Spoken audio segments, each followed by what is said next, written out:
Today on Our Ludicrous Future, Tim's journey to New Zealand, Tesla's Dashcam feature, and the Soyuz rocket going kaput.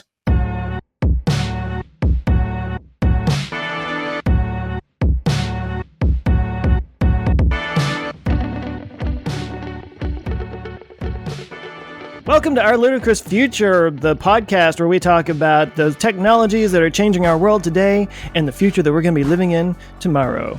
I'm Joe Scott from the Answers with Joe YouTube channel, and with me is... Hi, I'm Tim Dodd, the Everyday Astronaut from the Everyday Astronaut YouTube channel and stuff. And we also have... Ben Sullins with Teslanomics. Hey, Ben. Hey, Joe. Hey, Tim. Where were you last week? Oh, I was upside down. Does the toilet really flush the other way down there? Is that true? I gotta say, guys, the toilets don't... I don't even know if our toilets really do a thing. Everything I just went like... It's like... Yeah. So I didn't get a chance to really check out the... Is that the Borealis effect or something? Borealis? I forgot what that's called. This is important. We need to understand this because, yeah. But what were you doing down there, Tim? Well, I went to a rocket factory, guys, and it was freaking amazing. I better just share this view right away. I'll get you guys hopped up on this in no time. Check this out. So, la-di-di-da. I went and got to see Rocket Lab, who is, although they're a U.S. rocket company, technically, they're solely owned by a bunch of Kiwis, basically. They launch out of New Zealand, and they, without telling anyone, opened up this huge factory that's like literally 10 times bigger than where they were before, with this gorgeous new, awesome. I mean, absolutely stunning place. It was wow. Like I walked in. I mean, this is the entryway here. So again, if you're listening to the podcast, go to my website everydayastronaut.com. You can check out this article, and it has a bunch of pictures. When you walk in, it just is like a spaceship turns into a modern art museum, and this is their mission control right when you walk in the door.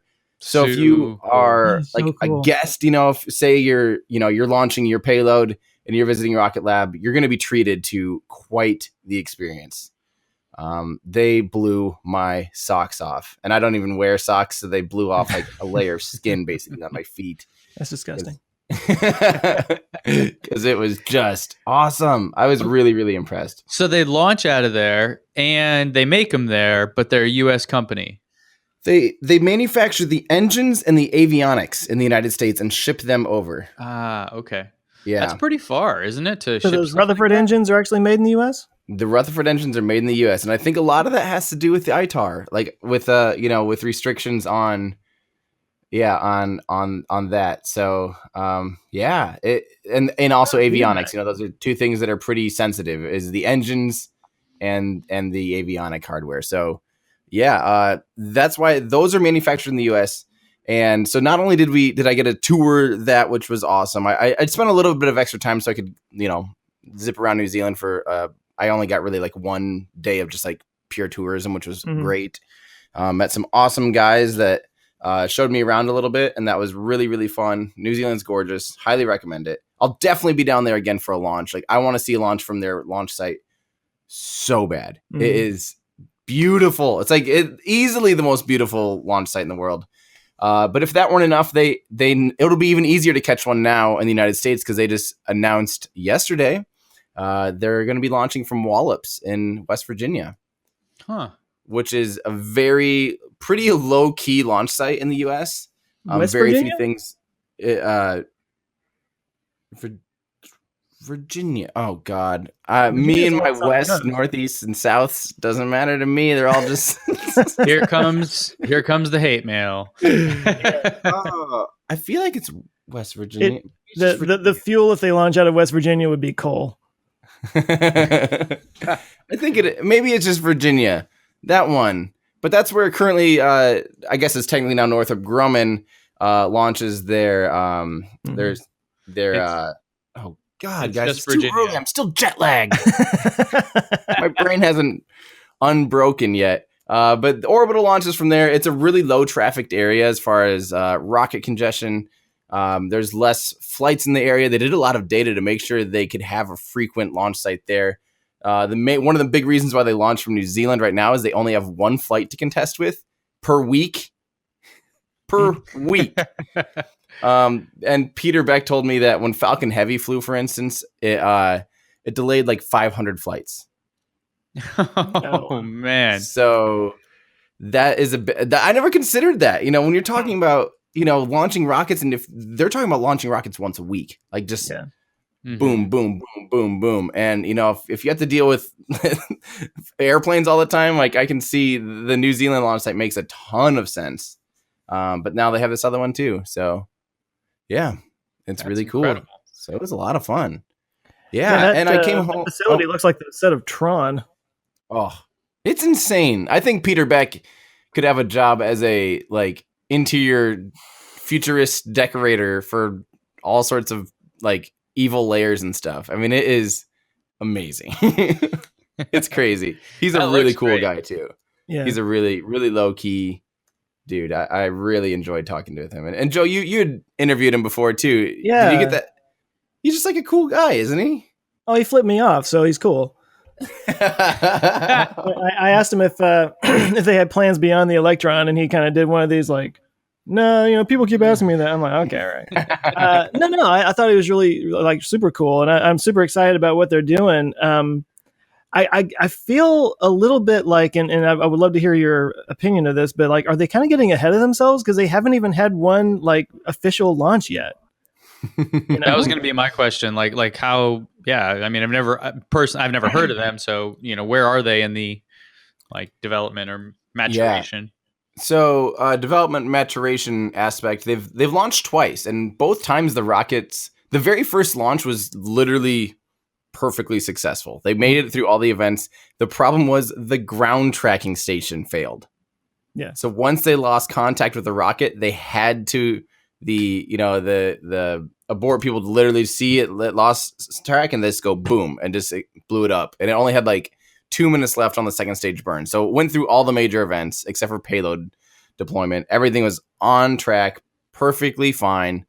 So they technically they nailed that one. And that was just your first rocket launch. Yeah. If you get that far, I mean, that's amazing. That's amazing. So really that was a big success for them. The second one was literally flawless. And they made it to orbit, deployed a secret payload, did all these cool things. And now they're ready to start launching customer payloads already. And they are this solid in their design that they look at, let me show you that picture again. They have, I don't need the picture up. They have 7 cores on the factory floor. Yeah. I mean, they're literally ramping up production already. They're this, I'll leave it up to them to decide if they're getting ahead of themselves, but I think they have hundreds of flights on the manifest already. Yeah. Literally. And so they're just they got a design that's ready to go, and they're just going to be cranking these babies out and flying like you wouldn't believe, which is really cool, which is really exciting. Yeah. No, I'm super stoked for them. And I know that I feel 95% confident that they're going to get there and it's all going to work out and they're going to nail it. But at the same time, they kind of keep pushing it's business time launch further and further back. And I keep hearing about they've got this new facility and all these, rockets that they're already building. I'm kind of so when are you guys going to start actually launching these, Yeah. They found an error in their, basically their motor controllers or their flight controllers for the motors. That it showed up in one of the 10 engines on the vehicle when it was on the pad. And they're just out of a full abundance of caution, we're going to totally make sure this never happens. Cause they don't want to have it they don't want to see that. They want to make sure their vehicle's perfect. Cause their big idea is literally make a vehicle that's just rock solid and crank them out and just start flying like you wouldn't believe. So they literally redid the whole motor controller in these past 5 months. And they're developing these things all in-house. I can't wait. I'll be posting the interview soon. It was an 80-minute interview with Peter Beck. Cool. I'm going to let my patrons get exclusive glimpses to that first for about a month, and then I'll release it on YouTube. But basically, they're talking. He's even talking about the motors that drive the electric pump. So Ben, this is something that's cool. It's almost I'm actually surprised SpaceX doesn't do this because it literally blends SpaceX and Tesla. They develop their own instead of using gas generator, which is basically literally like a turbocharger that burns fuel and oxidizer to pump in the fuel and oxidizer into the rocket engine or into the combustion chamber. they use electric turbo pumps, and the whole engine itself is like you could fit it in your hands. It's it's you can hug it like a small child, basically, like a 4-year-old or something. It's pretty small, and then it has just these little like soda can size 2 motors with pumps attached to them, and those motors each put out like 60 horsepower. Okay, and that's each enough? One of those. That's insane for a motor this big, 60 horsepower. That's nuts. And then they develop. I mean, they're way further ahead than I think anyone realizes, and they're going to have an amazing vehicle. I'm so much more stoked about them now. And after talking to a bunch of people, they're thinking very long term, and it's really cool. Cool. I think that's enough about Rocket Lab. But a good segue to this. When I came home from New Zealand, I was thinking I was going to have that version 9 software for my Tesla. Where's it at? You were in New Zealand. They were like, screw it. Yeah. Like he expatriated, forget him. Are you connected to Wi-Fi with your car? Yeah. Yeah. Sort of. It's on the brink where it's like 1 to 2 bars, Yeah, I'm the same way. Yeah, same way. There's no like official way to force this, by the way. No. One thing you may want to try, I would be very curious if this worked for you. Go create a support ticket or a service appointment through the website or through the app. Okay. Last time I did it, I immediately got a software update in my car. And so if you think about, I'm like, that would be brilliant on their side because a lot of times those updates fix things. Yeah. But at the same time, if that were true, all of us would be doing this. Every person would flood their system and crash all the computers and stuff. But We're greedy. Version 9 is officially here for many people. In fact, Joe, you have it, right? Mm-hmm. Yeah, I got it like in the last week. Yep. I've got it on both my cars. My 2013 Model S got new software. My 2013 car got better. What? Are you seeing any lag at all? Like, I mean, with your phone, every time it updates, it seems to get a little bit slower. No, it's great. Now, because my car doesn't have cameras, I don't have certain features like the dash cam, which is definitely worth talking about. But yeah, it's just cool that, your older products still have a lot of life left in them. And so the dash cam is especially cool. Now, Joe, have you set yours up yet? No, I haven't. I was actually gonna talk to you about that at some point. So it's pretty simple. You're my guru on that stuff. I need like a support line or something. That would not be a bad business just to have like a Tesla support line that's like $5 a month, cheap, and either like hire and train a bunch of people just to answer support questions. That's actually, there. Let me write that down. But yeah, so you need a USB flash. You need a USB flash drive. You need to format it in FAT32, which if you're on Windows is normal. But then if you have a Mac, you have to use it's called MS-DOS FAT. You can do that through Disk Utility. If you guys are unfamiliar how to do that, it's pretty straightforward. Then you pop it into the car. Oh, then you have to make a folder on the flash drive called Tesla Cam, capital T, capital C. And then you pop it into the car and you have a dash cam. Now the quality I would say is suspect, but it is there, and it wasn't there before, and we have there have been some interesting videos that came out. So, and if you guys are watching on YouTube, you'll see that the first one here was about the Tesla Model 3 actually hitting someone else, and it's interesting because the car it hits looks like that car may have just been in an accident prior. But it's nighttime footage. It does fairly well. If Tim, you're probably the most savvy photographer on our show here. So, how they actually set up the ISO and all that kind of stuff is pretty interesting. To where you can see things like license plates very clearly with it. However, it is a very narrow field of view. So if something were to happen like right next to you, real close to you, you don't have a wide angle, so you'd miss all that. Yeah. But yeah, like we're already seeing this feature provide useful. Also, there's one here that captured a motorcycle crash. You can see on YouTube, and we'll put links to all the things we're showing if you guys want to check them out later. But guys driving down the freeway, motorcycle comes on, another car is merging over, hits him. It's not terrible, but even a small crash on a motorcycle is pretty bad. Guy goes down, And I believe the guy, I didn't finish watching the whole clip, but I believe the guy actually takes off. And so with this camera, because again of how they have the orientation and the field of view and all that set up, you can read license plates pretty clearly. So if this if this guy, so there's the motorcycle, and this guy gets over and just boom, and he just goes down, and then you can see that guy like take off. Yeah. Look at him, he's gone. He doesn't stop. He's out of there. Dang. Maybe he's gonna get in trouble. Maybe he was pulling over. Maybe he pulled over. I don't know. True. It cut out before then, but Benefit of the doubt. so it's here. I actually have a video that is, by the time people are listening to this, will be out on YouTube, where I compare the built-in dash cam to a $40 dash cam and a $400 dash cam. So I kind of wanted to run the gamut of it. And a lot of people got it wrong. In fact, most people couldn't tell the difference between the $40 and $400 one. And a lot of people thought the Tesla one was the best one, and it was not.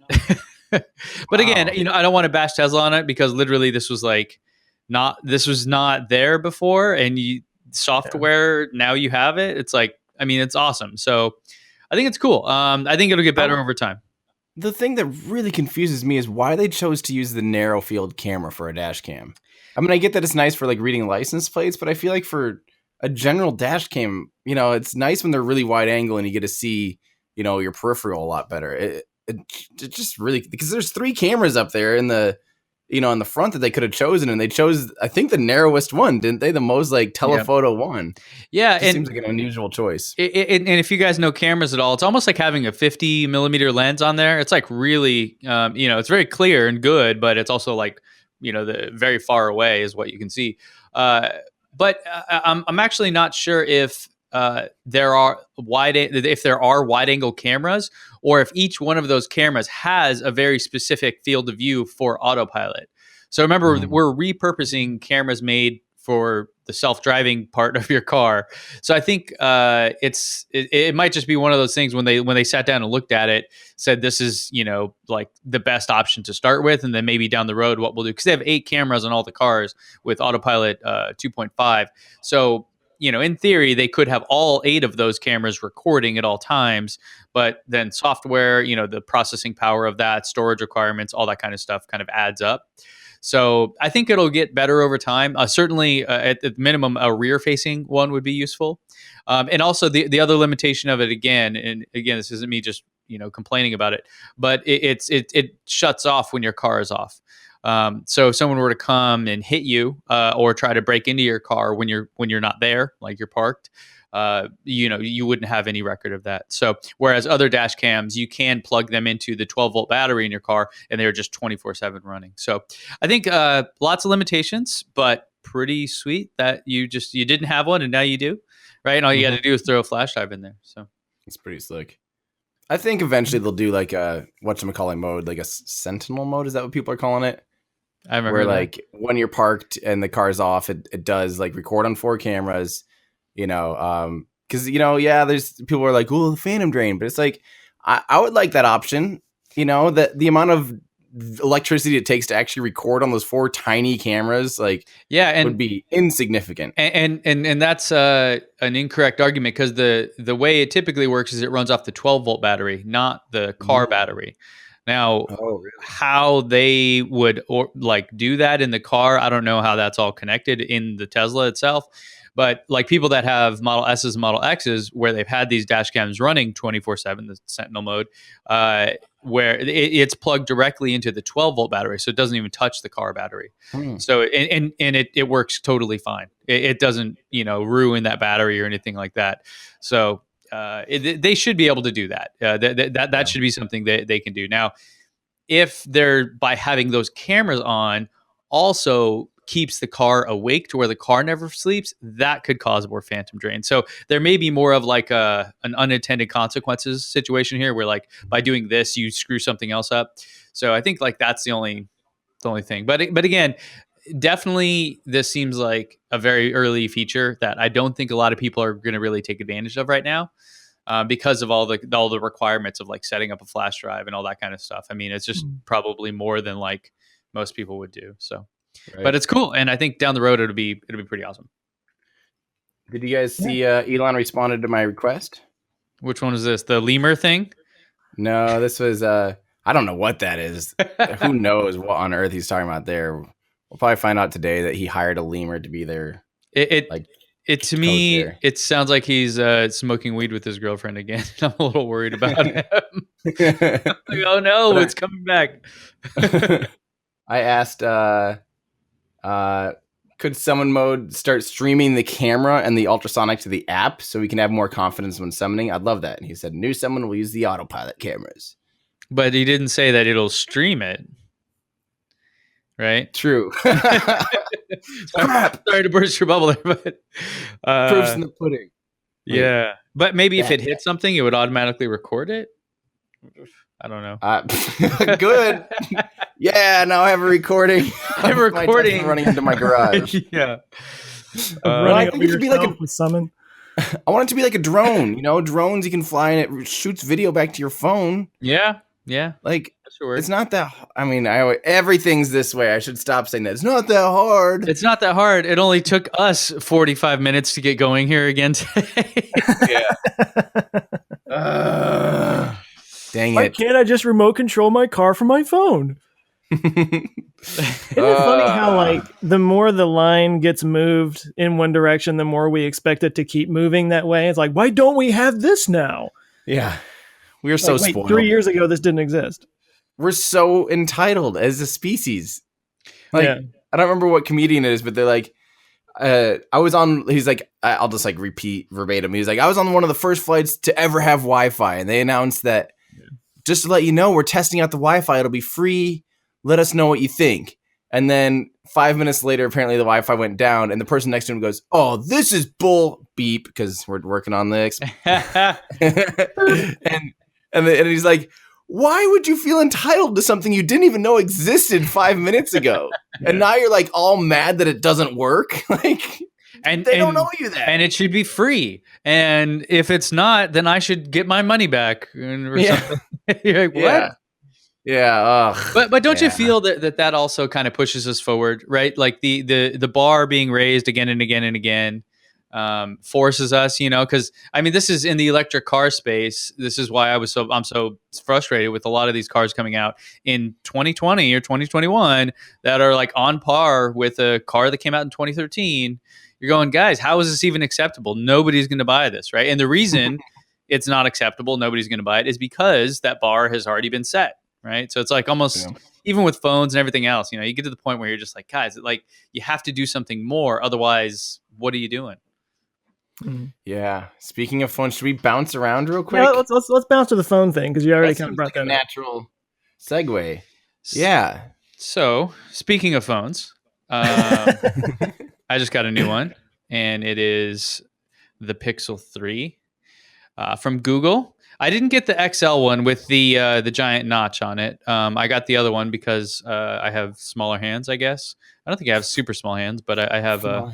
But the interesting, so I'm kind of underwhelmed with it. I came from a Galaxy S8, the Samsung Galaxy S8, and I got the Pixel 3 now.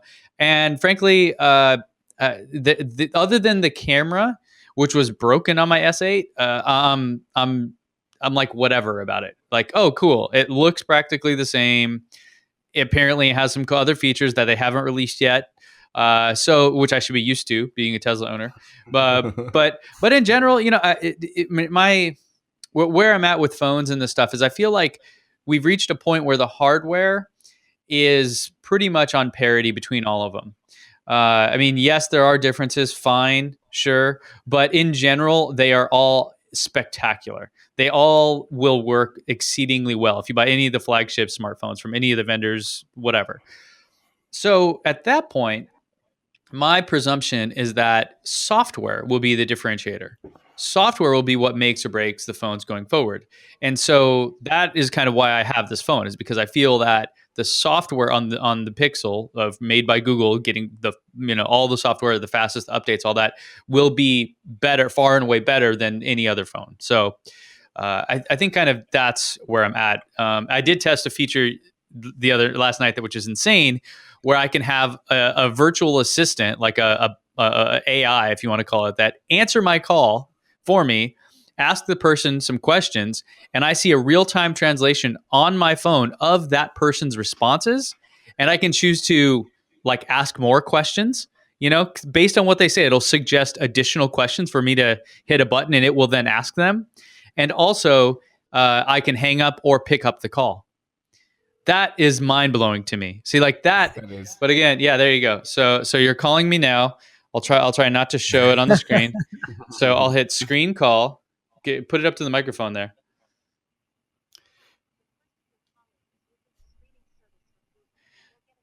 This conversation. Go ahead and say why you're calling. Hey Ben, I want to know if this phone is any good or whatever. Is it cool and stuff? Wow, that's Wow. fast. Just so it's clear, go ahead and say more about why you're calling. Dude, I just want to talk. I'm sad, and my family doesn't like poodles anymore, and I'm a poodle breeder and have been for It's 6 difficult generations. to understand you at the moment. Could you repeat what you just said? It's because I'm crying. Stop it, You Google. need to get a hold of them urgently. Yes. They can't talk right now, but they'll send you a message later. Oh, Thanks and goodbye. that's crazy. I All like he that. wanted to do was talk to somebody. Yeah. And this happened. I really hope that, like, prevention, like suicide prevention hotlines don't adopt something like that. Oh, but on the other side of it, I would love if instead of what's called a VRU, where you call, press 3 for this type of problem, press 4. If they adopt this, and it's not like it's cool because it kind of bridges the gap of because AI or whatever you want to call it is really not even close to being super functional in this regard yet. It only answers pre-programmed responses. It's not actually AI. It's not learning anything. It's not doing anything on its own. It's just listening for certain keywords and then providing canned responses. It would be really cool. Imagine if this feature just had a real person on the other end, and that real person could see what was being translated and then either type a specific thing to reply with, or hit options to where they can actually guide the conversation to become very useful. And then over time, the algorithms and things that are recording what's happening can use what the human did to learn itself, the whole machine learning aspect of it, of what properly to do in the future. So I think things like this technology itself, yeah, it's kind of like a party trick, kind of like summon, like woo, but in the future, like just this feature alone and how it works could be used to truly advance, AI in kind of a way that is useful to us. Is this what they and I don't know if it was Google or who it was, but they did this at a presentation where they actually ordered a pizza or something, and the person on the other end had no idea that it was an AI talking to them? Yeah, but is this the same thing, or was that something else? It's the same core technology, I guess you could say, but it's a different feature.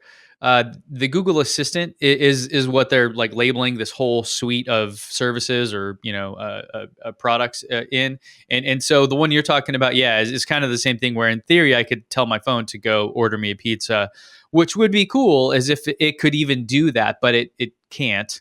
Unfortunately, it actually can't do a lot. Like I want to make a video just showing the limitations of these things, because I feel like these demos they do are always like, look at this. Like then that same one you're talking about, they had it schedule a hair appointment. That's what it was. Yeah. Nonsense. 0% chance that actually works. 0%.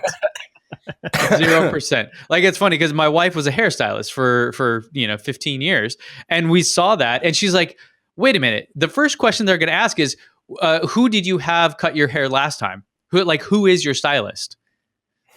Whoops. Fail. Like, it's, So anyways, yeah, I think this is the direction we're going in. I think that demos and things like that, keynotes, always, it's like the perfect world scenario, Yeah.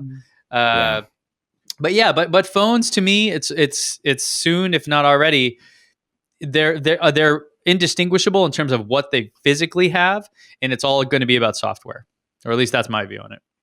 Yeah. Yeah. So is the Google Pixel the one that has like unlimited photo storage or something like that? I believe so. Yeah, through Google Photos, and it Through stores the cloud. Yeah, and actually, this phone's cool now because it stores RAW photos as well. So it has RAW Oh. plus JPEG. So if you guys, I don't want to go into what that means, but if you know what that means, that's pretty cool. Also, it has this thing called Night Sight, so this is the thing that's annoying to me is that a lot of these features they demoed are not released yet. So I'm like, yay. Like, but there's some cool photos from people that have the demo versions with this software, and so it's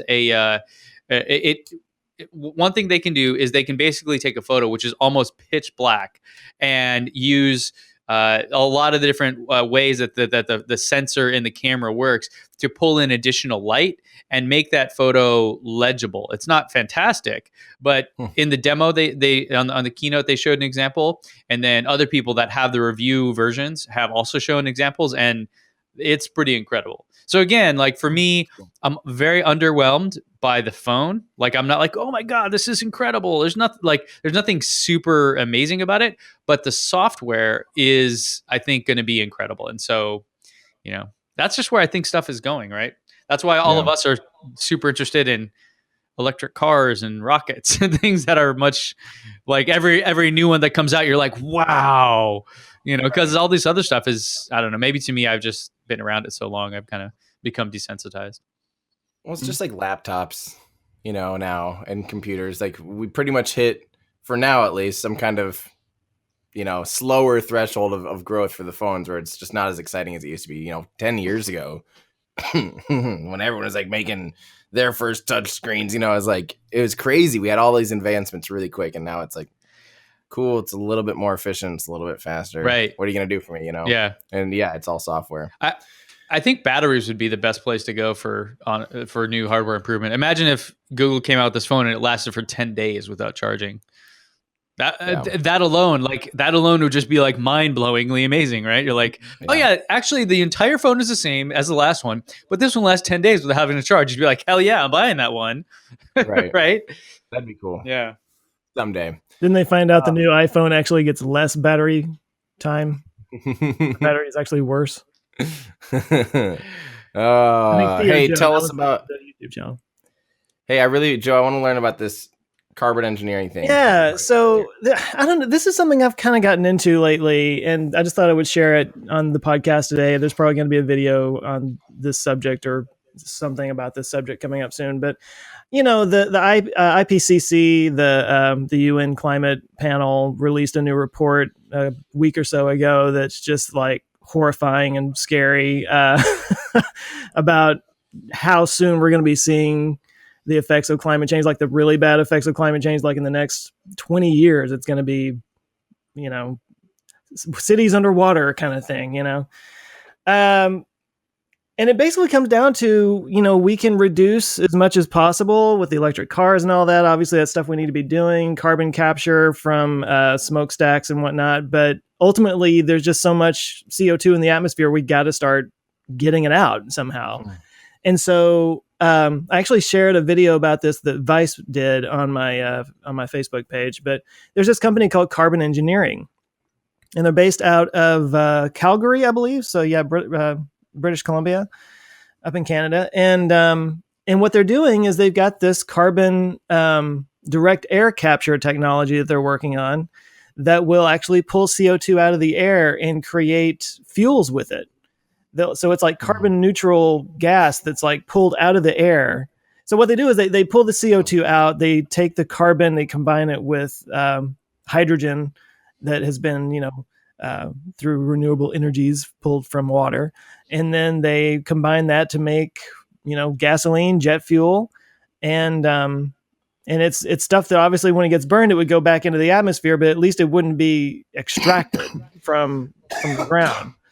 And I think one of the numbers that they used was like one of these, when it gets up to scale, could pull out as much CO2 as 250,000 cars put into the atmosphere. So it would be something that like they could be strategically placed in city centers or near city centers where they can, capture where all the, it would be, you wouldn't need as many in Montana as you need in California kind of thing. But when you hear people talking about like, well, that's what plants do, that's what trees do. The problem with that is that in order to plant enough trees to make that much of a difference, you would get rid of all the what's the word I'm looking for? All the farmland. You wouldn't have any place to plant crops anymore. So we have to look at something like this as a solution to pull stuff, out of the atmosphere. Now, how much energy it takes to do this is a good question. Is it like a passive thing where the air can just kind of like flow through? I know that their design has a fan on it.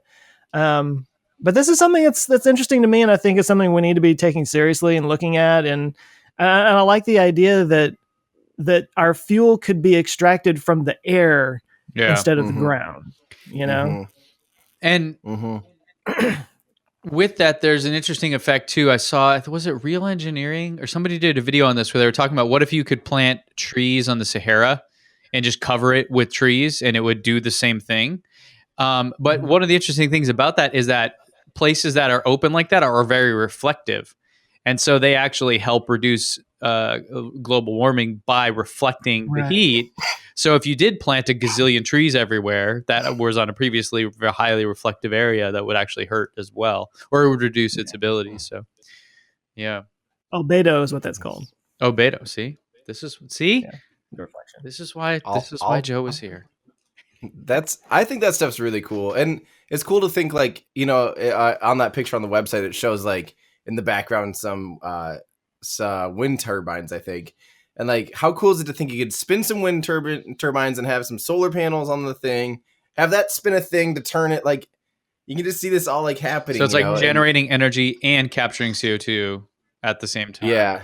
Well, it'd require energy, I think. I'm guessing it'll require energy to capture and turn it over, But even if it's, even if we have to set up 50 wind turbines and 10 acres of solar panels in order to, create fuel from one of these plants, like no big deal. Let's do it. Let's start reversing this process, Yeah. I want to dig into this a little bit more and find out the economics of it. How, how much it would need to scale up to be economically feasible. Because I would love to live in a world where the fossil fuel people say, hey, look, this is damaging to the environment. So how about we go this other way where we can pull what we need out of the air, and then we're cleaning the air and, invest all that billions of dollars that we're spending to dig out of the earth and, do this instead and still get the same product out of it.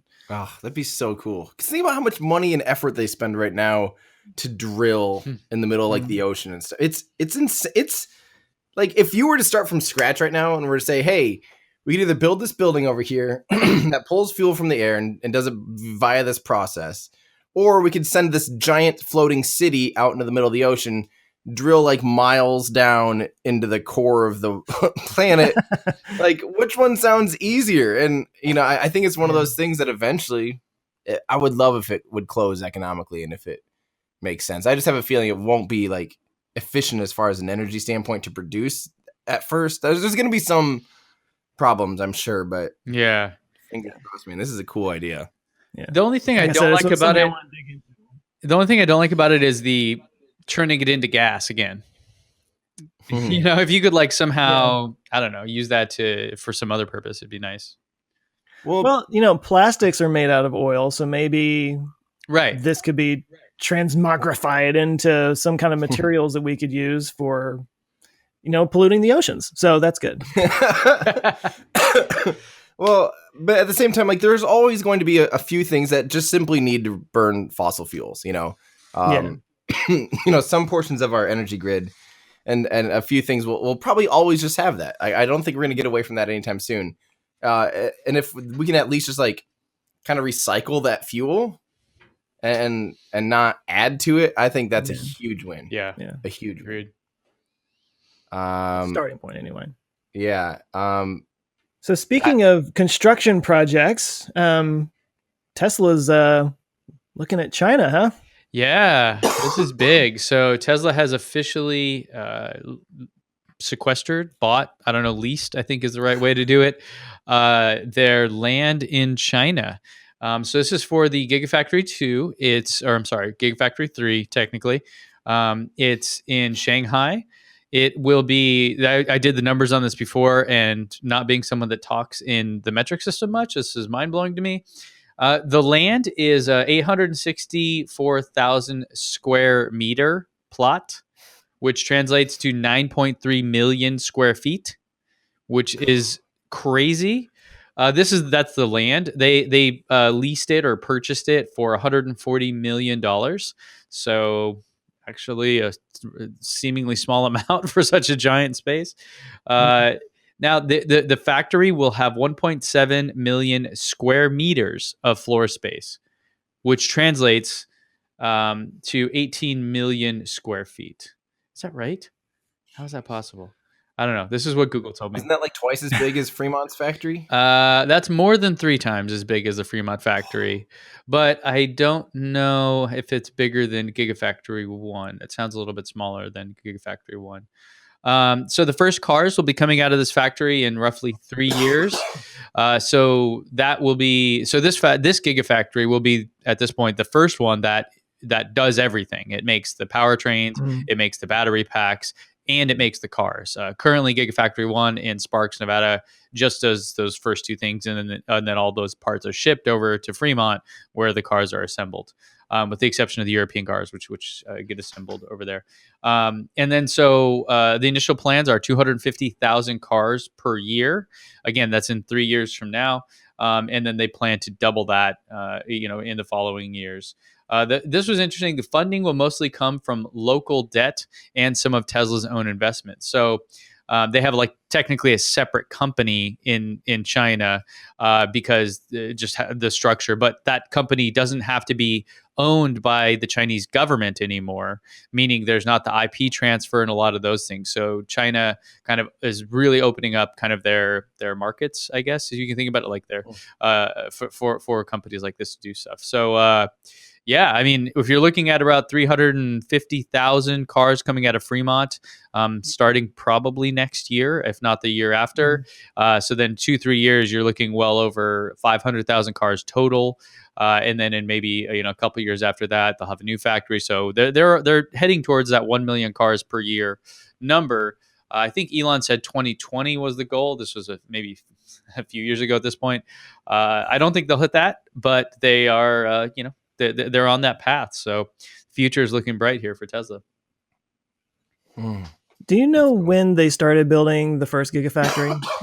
Like how long they've been working on that? I don't. I think the first presentation I saw was in 2014.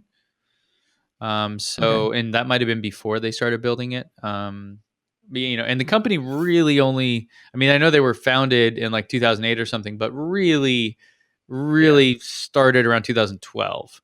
Right, that's when the Model S was first being sold. So if they 2014 might have been the first time I remember hearing about Gigafactory, and I don't know when they officially started construction, but they're only like a 1/3 done with it. It's not even close to being done, and it's already a giant facility. Mm-hmm. Yeah, I guess that's where I was going with that was how long is it taken? How long is it going to take total to build this first Gigafactory? And are the future of Gigafactories going to take just as long? Because if it takes 10 years to build the entire factory, I know that they build it in pieces and modules, and it gets off the ground before it's all done. But how far out are we thinking here? I guess is where I'm. I've got an estimate on that real quick. It looks like within about 2 years, they went from the plans being announced in Nevada to the grand opening from September 2014 to July 2016 is when they actually opened and started producing stuff. Yeah. Of Gigafactory 1. Probably a relatively small amount, right? But now, obviously, much, much larger. Yeah. Yeah, and so... See, I can't believe it's only been in production, or it's only been functional for 2 years. It seems like longer than that. 4 years ago, they announced it. 4 years ago. They just barely announced it. Yeah. And if you look at the battery prices between 4 years ago and today... Yep. It's like by half at least.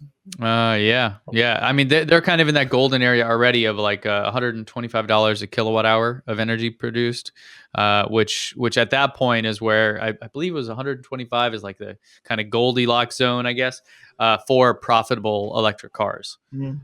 So then beyond that, if they continue to reduce it, which at more scale they will, electric cars become vastly more profitable for them. So, which will then help all the other people trying to make electric cars, Right. assuming Yeah. they aren't too proud to call Tesla and say, yo, I need some batteries.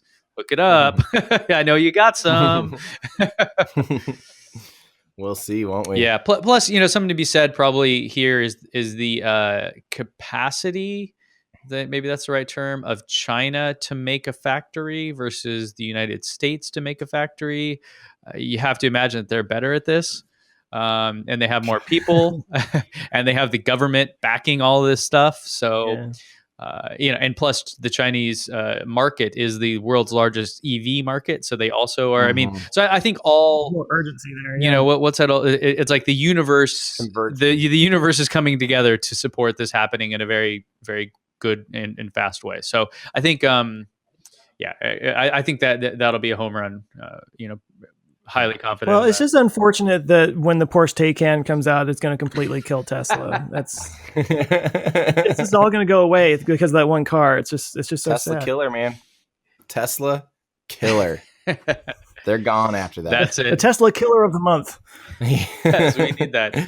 I'm actually doing some research now on all the new electric cars coming out in 2019, trying to see, because I think every year what I'd like to do is just do an analysis like, all right, hey guys, because, I feel like in the consumer tech space, this is a super common thing. Like, hey, here's the new phones coming out next year. Here's the new laptops coming out. I want to start doing this about EVs, but I think right now it's still very early. It's going to be like kind of disappointing. Hey, here's the new, okay, man, not really. But we'll see. Geometry. We'll see. Yeah. There's some exciting stuff, but everything's always 3 or 4 years away, right? So we'll see. Yeah. Before I think we should end. Personally, I think we should end on talking about Soyuz, because we've been talking a lot about like sustainable future things.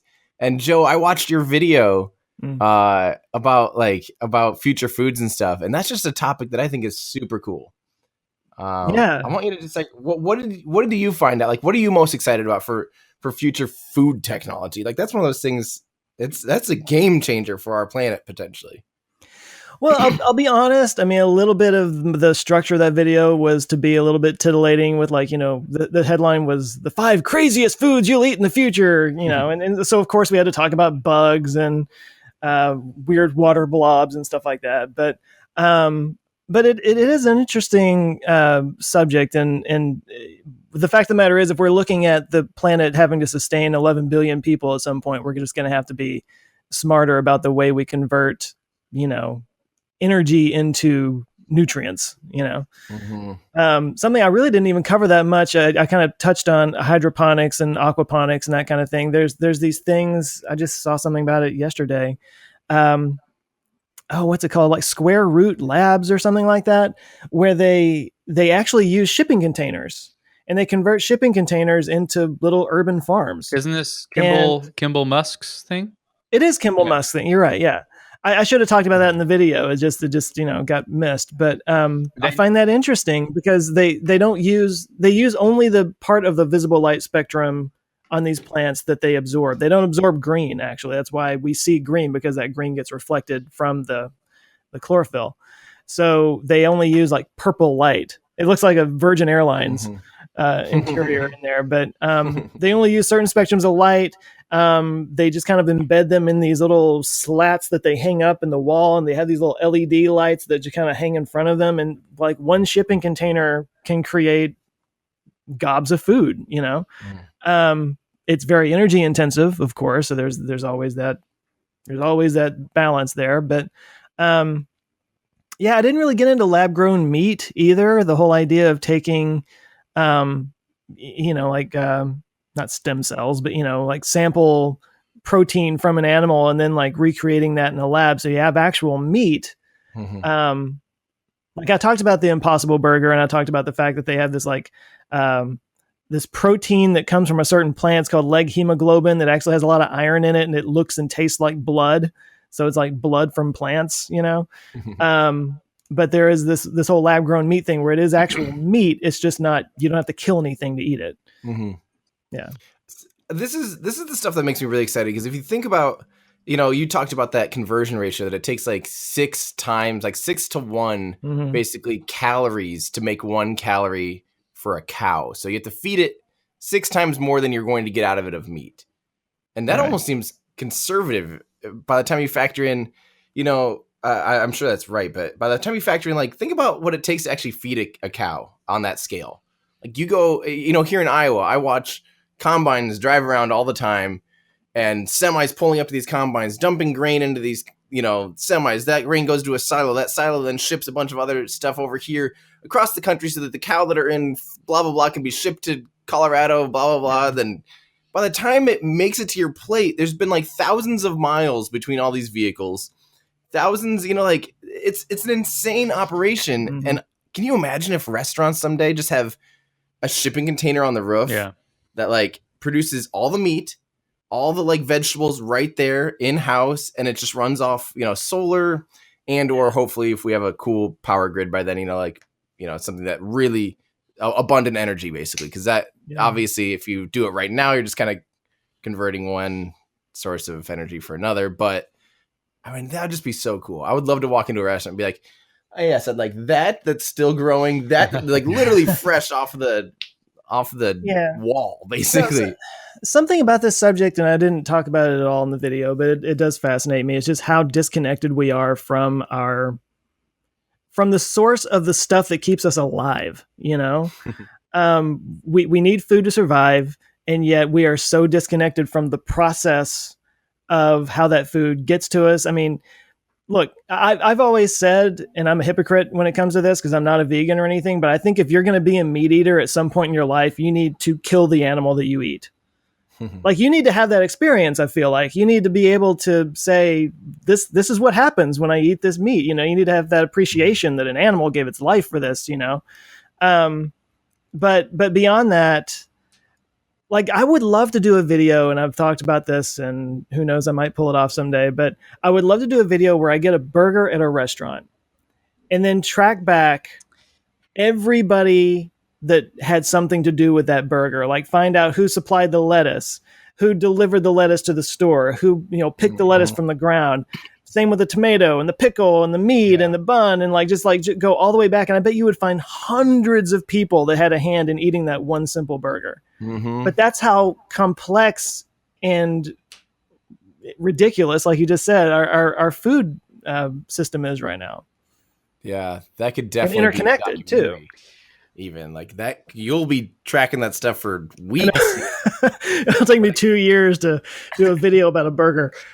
So, really but cool. I think that would be interesting, though. There's actually a guy that has done sort of this. His name is Andy George. The channel is called How to Make Everything. And he made a turkey sandwich. This was the first time I heard about him. To make a turkey sandwich, it took 6 months and it cost him $1,500. Because he had to was it turkey? To grow everything himself. He had to get land and plant wheat and then have a garden and grow tomatoes. And then he wanted cheese. So he had to have a cow and milk the cow and make the cheese. And then he had to have a chicken and he had to kill the chicken. And you're just a chicken for a turkey sandwich? Well, yeah, I don't know. I think it was a chicken, but it was turkey chicken. Chicken. Or chicken. So I just didn't know he had a YouTube channel. It makes a lot of sense that he did. But I think that there's some fascination there around that. And I completely agree with we don't understand, even we were talking about phones, what it actually went into this thing. It's wild. We just think almost why can't Tesla just add that to their cars? Isn't that just a button somewhere? Right. But when you break down what it takes to make any of this stuff, it's just mind blowing. So mind boggling. And from a more philosophical standpoint, the reason why I like that idea of tracking down who all worked on a burger is if you could interview all of them, find out what their lives are like, what their dreams are, what their fears are, where they came from. I don't know. There's this whole interconnectedness idea that binds us all, that I think is interesting. Agreed. That's cool. Should we finish up talking about the big one here? Yes. The fail. Well, Yeah, so you guys obviously talked about it last week. yeah, was it our fail or was it We stumbled the fail? You guys did a pretty good job. There's just This is Tim correcting everything we said last week. there's just a lot to unpack on this because this is insane. Talking about Soyuz, by the way. Yeah. So it was basically exactly a week ago, right now, that Soyuz MS-10 failed on ascent going to the International Space Station, sending 2 crew up there. And this is a pretty normal rotation. We just had 3 crew members come down just a month or so ago, or whenever that was, and then they send 2 more up, or 2 to 3 up. They can hold. Actually, the space station will eventually be holding 7 astronauts once the commercial crew programs. The ISS will have 7 astronauts, which will be a big increase. Not like 1/7 increase in work, but because that extra person can basically be dedicated more to science than maintenance of the station, it's like almost like 50, 60 or something % increase in potential workload. So when they're down to 3 crew right now, those crew members are like literally just maintenance workers at this point on the station. The station has a lot of upkeep. So this is nuts.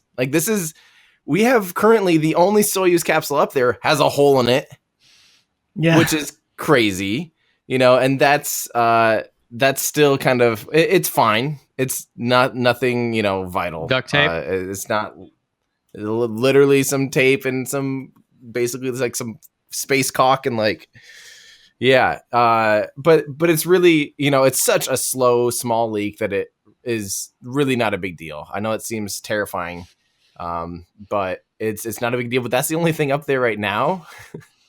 The one that failed the other day, there's never been an in-flight abort before. Oh, wow. Ever. So this is the first time that's ever happened?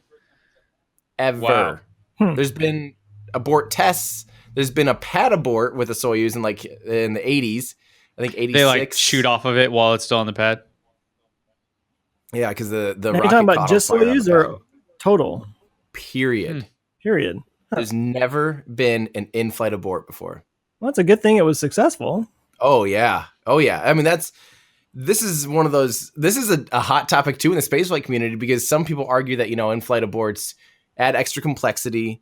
They add more points of failure potentially. Like you could have, you have to have extra release mechanisms and extra this and that and extra pyrotechnics and extra triggers and all these extra systems to ensure safety. And people are starting to argue, philosophically, as far as rockets go, well, what if you just had a more reliable rocket that just doesn't fail? And that's easy to say and almost impossible to do. But it is true. What if rockets, but then again, the Soyuz rocket has flown altogether thousands of times. I think I looked up the number a second ago. It is unbelievable. Flying over 1,700 times is how many times the R7 variant has flown, which is what it's. Yeah, so the Soyuz has kind of changed over the years, but it's really technically the R7. The Soyuz FG has been flying since 2001, and this was its I think 63rd flight. Let me see here, and it was the first time it's failed. This exact variation of the Soyuz has never failed before. Wow. This is crazy, and this is only the 10th time that this MS version of the Soyuz capsule. So there's the capsule and there's the rocket. They're both called Soyuz. It's really weird, which is just not a very normal thing to do. But yeah, this is crazy stuff. And it's scary because this crew, the Soyuz capsules that are docked to the one that's docked to the International Space Station right now has a lifespan of about 210 days. Yeah. And that's its shelf life. And that ends in December. They might be able to stretch it out to January. So really, depending on how this investigation goes on what exactly went wrong, if they need to change anything on the next Soyuz rocket, if it was just a complete fluke. Some people are saying this could be the statistical anomaly. That, these parts will work 99.9% of the time. But when you factor in 1,700 flights, I mean, it becomes a statistical anomaly. But still, what, 1 and... Times 4 boosters. Oh, sure. I mean, you're getting up there where Now, is there you're. so in in data that I spend most of my career in, we have the same problem where they're even at a very, very small percentage, like 0.0005% at scale, that will mean something is always broken. Does that exist in the rocket world of like, oh well, 10 things are always going to go wrong, so we have to build a system that's resilient enough for that? Yeah. Yeah. I mean, and that's why like flight, they always say space flight is like literally a million things that need to happen right in order to work and only one thing to happen to go wrong. There's typically multiple points of failure that need to happen, but it's still not anything close to an aircraft. An aircraft can lose both engines if it's a 2-engine aircraft and not just totally plummet out of the sky. It'll glide for a bit. It can lose power on the hydraulics and there's backup systems for all that. You could lose, there's a lot of things that would have to go wrong for an airplane to full blown fall out of the sky. I mean, it could land on a rocket land on a river, can land on a river with both engines out. Exactly. I mean, there's you can have one failure with a rocket and just falls back to Earth. That's it. That's it. Bye-bye. Like a turbopump failure on Antares. There we go. I can finally think of it 60 minutes into our recording. That's the one that launches out of Wallops. They had a big old failure in 2014 where a turbopump failed on ascent on that Russian RD-1 180 or 181 variant.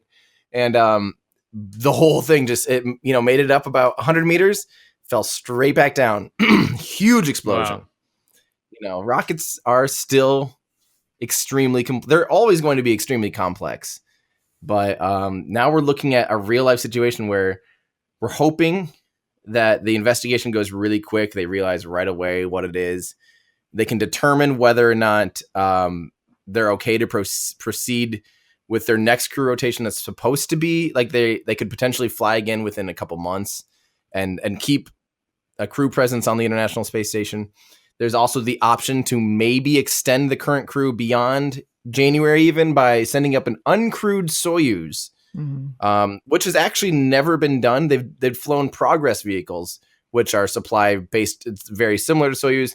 They've never flown an actual Soyuz capsule completely uncrewed. They were planning to test that early next year, though. So they might push this forward. Yeah. Let's do it now almost. Especially if there's an investigation that could potentially lead to, whether or not the rocket's safe. There's just a lot of variables at play here. This is one of those reasons why I didn't talk about it immediately. I had people tweeting me it was all morning for me in New Zealand. Just, why are you talking about this? I'm like, I don't know what I'm going to tell you, man. Like, yeah. I don't know. I don't know yet. We're waiting. There's just a lot to unpack. There's no need to panic about this stuff. Like, there's a lot of people that are really smart making good decisions on how to move forward. And I'll let them do that instead of me trying to speculate out my teeth. Man. But basically right now our options are hopefully, people are saying like, why don't they push forward Crew Dragon or Boeing CST-100 Starliner? Get the US, the astronauts up there right away. That's a bad idea, in my opinion. We still have like parachutes that have to be certified and things like that. Like, we're not ready for that. As bad as I want it to be, it's 3 years late already. I want that to happen, but that's not the safest route. The Soyuz, in the long run, is an insanely safe vehicle, an insanely safe rocket. We're way better off, literally, just even without an investigation, just sending the next one up, and chances are, statistically, it'd be perfectly fine. So, we'll see, I guess. I think the big thing is, even if crew has to come down in January and we don't have crew to replace them or additional, anything to support the crew, as far as new, basically they have to have another spacecraft if they're going to stay there longer than January. If nothing happens and they do it to come down in January, the station should be able to maintain everything, no problem, for several months. Like 3 to 6 months should be no issue without some major. So we could have new people up there by then. How come we don't have bots or crawler robots or something that could just do a lot of this for us? It always seems kind of interesting to me I know, things like fixing Hubble was a just very different thing, but like the ISS, like, why can't we have some kind of robot that just lives outside of it? And you're like, oh, we need to go fix, that little panel over there. Cool. Let me just go punch in the robot. It'll just go do it. Mm-hmm. Like, is that coming? We do? We have an R2D2. We have, yeah. And so here's the deal. A lot of the load on the space station these days, what's cool is it is so connected to the ground that the ground actually does a ton of the work. Like, that's great because that frees up the astronauts to do things that are exclusive to space. They shouldn't have to be there sitting there being like, okay, set the temperature to 24 degrees Celsius, whatever. Like, that should all be offset to the ground, which it is. And so the idea is like, let the crew do as much science as possible and maintenance second, or I guess maintenance really needs to stay up there. But there's just so many things that do fail, unfortunately. You're in a very unique environment. And a lot of those things do require spacewalks. And we do have a robot, actually. Forget its name. It's like Robot-y McSpace Face or something. Only if the internet named it. What's it called? Robonaut. There we go. Robonaut? Of course. Robonaut. Here, I'll pull it up. Yeah. And we've had, I think we're on 2 or 3 version of it. This is Robonaut, man. And what? It can actually look at this thing. Yeah. It can do some curls. It can do curls. It can do whatever you need it to do in theory, but it's so far proven. And it can even these legs can connect to the trusses and walk out to the international, and do things. This is actually on the ISS? Yeah. Oh. At least it was. They've had 2 versions. I don't remember if it came down again for repairs and stuff yet. I don't remember what the state of it is, but yeah, we have that, but it's still not as good as a person. Why does it look like a person? This is creeping me out. So if you guys are just listening to this, there is a very skinny legs wannabe human robot with the head from Halo 5 or something on it. I was thinking Power Rangers. Power Rangers. Who is the band? Daft Punk? Has it got the Daft Punk helmet on? Yeah. But that doesn't make any sense.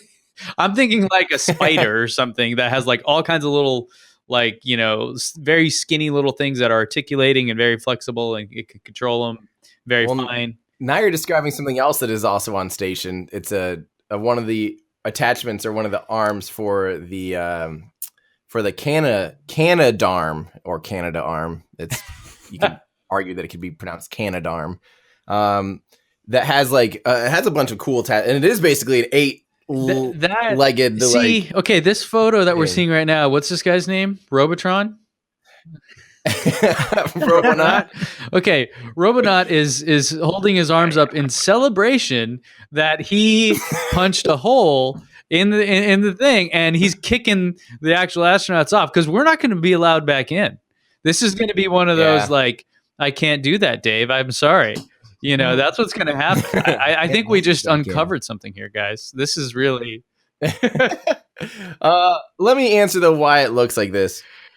The idea is you put on VR goggles, it has stereoscopic cameras inside that helmet, and then you put on gloves someday, and you literally can fix stuff on the international, just like what you're talking about. And if it's a familiar humanoid figure, you can literally virtually do stuff on the International Space Station. It's a really cool concept. It's creepy for now.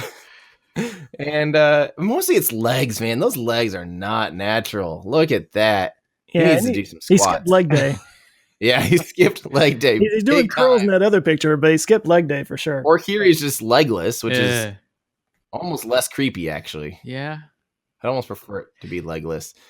But yeah, that's so there you go. There's our topic of what could potentially maybe someday happen. Who knows? Man, that is well, I'm glad it worked. That's fantastic that it actually worked. Yeah, the abort.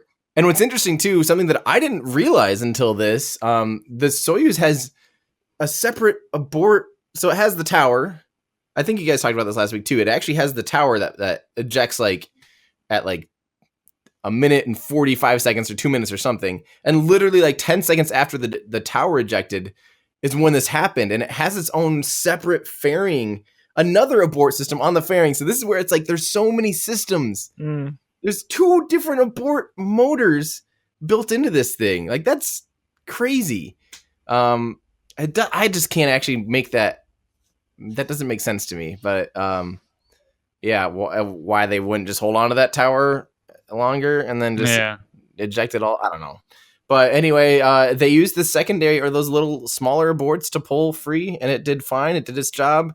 They took a ballistic reentry, which is pulled a lot of G's, like 7, 8 G's or something, because it came basically straight back down.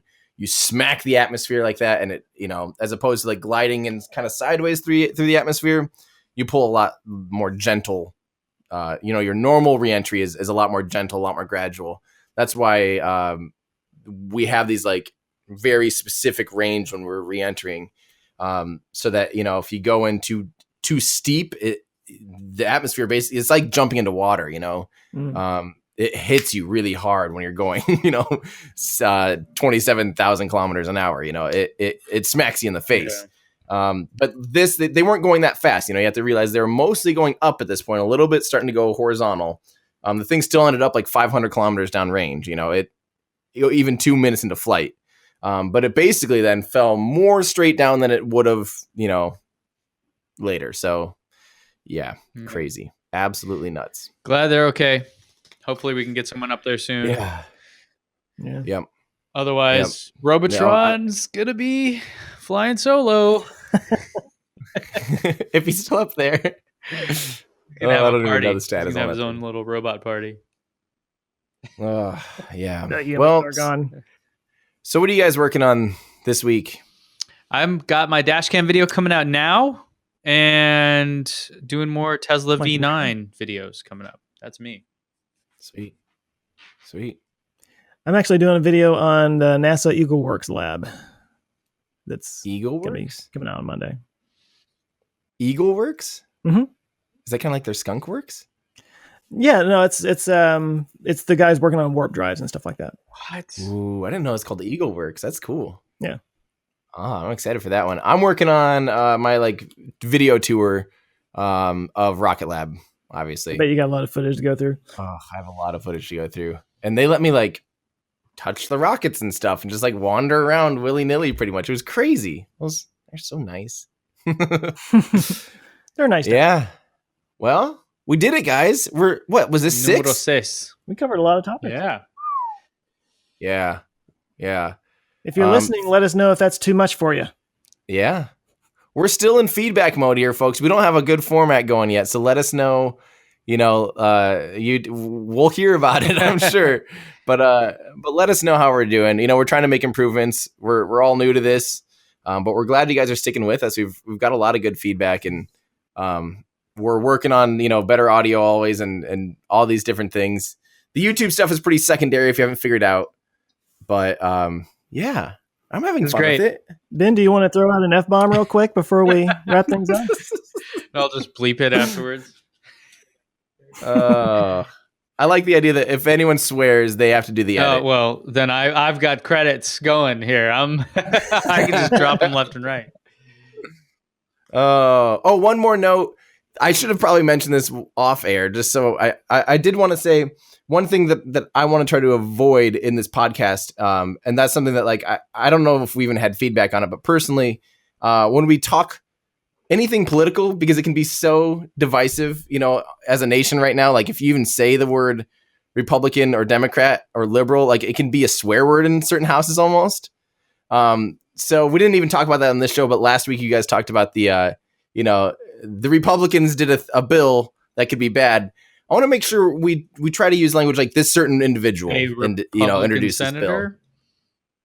A Republican senator, sure, but like the Republicans introduced a bill because then this week Republicans introduced a bill that'd be very good for EVs. Fair point. And I think when you talk about news agencies, it's the same way, right? Like you talk about Congress or even a party like a Republicans, Democrats. There are tons of people involved in that, and not everyone has the same way of thinking. So, yeah. Yes. Yep. I just want us to be on the same page, and our listeners as well. To champion the idea that, less tribalism these days. Let's find common things to be excited about and come together on. And I think futurism is a great thing to get excited about and come together Futurism on. is our tribe. Whatever your political affiliation and or religious affiliation and or none of the above, like I'm in the human tribe. Down with the robots. Yeah. Except for Robotron. That guy, he's cool. Yeah. Robonaut. Sorry. Joe, you're already bowing down to our robot overlords pretty much, aren't you? I've seen it. I think we'd make great pets. So We're very okay, soft. guys, let's wrap. in one of my lightning round videos, somebody was like, "Would you submit to your robot overlords?" And I was like, "I'd submit to anybody for enough money." Well, we actually already kind of do. That robot is called the Google algorithm. So we're actually kind of already there. So. True. On that note, guys, we'll see you. We'll see you in our ludicrous future. Woo-hoo.